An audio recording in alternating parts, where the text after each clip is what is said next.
చూడండి, నా kitchen compost, ఇంట్లో హోమ్ కంపోస్ట్ ఎలా తయారు చేస్తాను చూడండి. ఈ టబ్బు చూడండి, ఈ టబ్బు దీనిలో ఈ గార్డెన్ స్వీప్ పేస్ట్ ఉంటుంది కదా, గార్డెన్ ఇలా ఊడుస్తాం. ఇలా చూడండి, ఇలా ఊడ్చేసినవన్నీ దీనిలో వేసి, అలాగే కొంత సాయిల్ కూడా కింద సెటిల్ అవుతుంది. మన అన్ని నేల మీద సెటిల్ అవుతుంది ఆ పైనుంచి.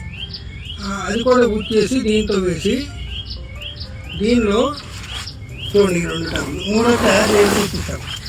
ఇది అది ఈ విధంగా తయారు చేద్దాం. దీనిపైన మట్టి వేస్తాం, సులోమనాస్ కొంచెం, మన కంపోస్ట్, మన వేపిండి అన్నీ వేస్తాను.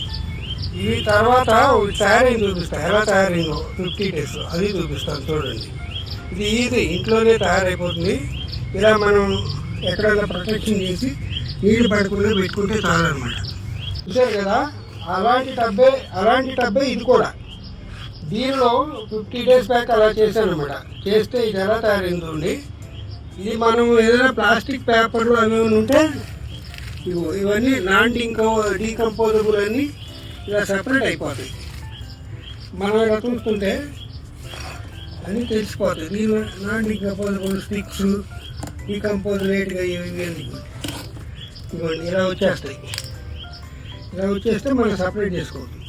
ఇది ఫస్ట్ క్లాస్ ఎరువు, ఏం మాన్యూర్ అక్కడ.